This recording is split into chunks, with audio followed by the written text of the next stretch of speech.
rotation. Thursday marks the end of hurricane season, and 2017 was by far the costliest on record. 3 hurricanes reached Category 4 status. Hurricanes Harvey, Irma, and Maria each caused extensive damage, and the U.S. saw more named storms than usual.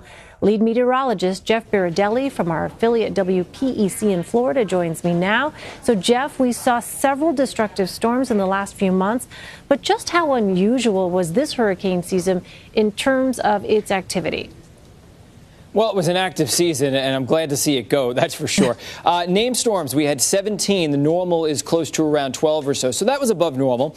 Hurricanes, we had 10. The normal is around 6, again above normal, but the big story is the intensity of the season. Major hurricanes, we had 6. The normal is 3, and this is kind of a little nerdy meteorology for you, but the energy output was 226 units.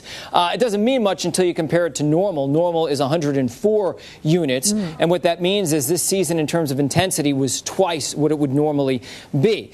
And if you look across the Atlantic Basin, it looks like spaghetti. I'll step out so you can see it. What you want to concentrate on is where you see the purple and black. Those are the strongest of storms. Of course, the 3 that we remember most boldly, Maria, Irma, and Harvey. We had 17 named storms in total, but it wasn't the most active season of all. The most active season of all, we remember it, back in 2005, there were 28 named storms. So, yes, it was a very active season, but not the most active. Well, did this season break any records in terms of the severity of the storms? Yeah, it definitely did. The one that really stands out for meteorologists, Hurricane Irma. It was the first storm ever to maintain 185-mile-an-hour winds for 37 hours straight. We might expect that in the Pacific Ocean, but definitely not the Atlantic. So that was amazing. Then, of course, we had Hurricane Maria. We're all going to remember that forever just because it was a life-changing storm in Dominica, Puerto Rico, parts of the Florida Keys. At maximum intensity, it had winds of 175. And then Hurricane Harvey. Hurricane Harvey was the first one of those, and it's certainly not least by any means. It produced 60 inches of rain. It shattered the United States total rainfall record. Now, it's tough to put 60 inches into perspective, but just to give you an idea of how much moisture that is, let me show you this picture. That's my wife. My wife is watching right now. She's about 60 inches tall, although she says she's 61 inches tall. And, no, she actually is. And in terms of snowfall, if you convert that rain into snow, that is 50 feet of snow right up to about here on this tree. That's how much moisture was squeezed out of the atmosphere in Texas. Incredible. All right. That really puts it into perspective. Well, how much, Jeff, did climate change impact the intensity, if at all? Well, it didn't cause it, but it definitely impacted it. So we have to keep in mind that global temperatures have risen, both in the ocean and the atmosphere. The atmosphere has gone up close to 2 degrees Fahrenheit since 1880. You have warmer air, it can hold more moisture.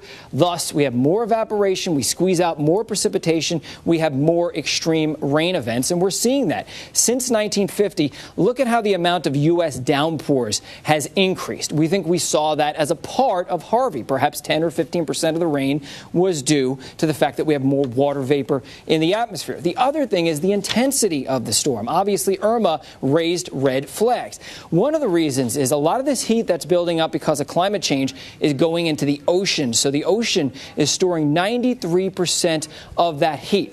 But it's not storing the heat just on the warm surface waters. Now we're seeing all that warm water go deeper into the water column. So in a warming climate, warm water is deeper and the storms tend to stay stronger for a longer period of time. And I think we saw that with Hurricane Irma this season. Right. And finally, Jeff, what can we expect going forward, given what happened this hurricane season? Well, first of all, we're still going to cycle between quiet seasons and active seasons. Not every season is going to be active, and this may surprise you. The actual storm number may very well decrease in the future. A lot of our computer models are forecasting less storms in the future, a few less storms, but the storm intensity will most likely increase. And new research from Dr. Kerry Emanuel at MIT just coming out. It's hot off the presses. He's going to be publishing pretty soon.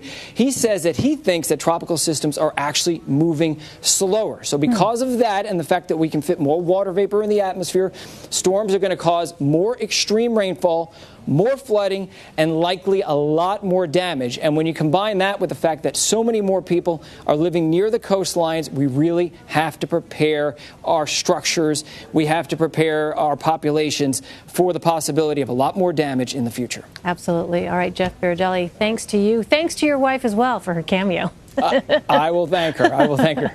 Thank you.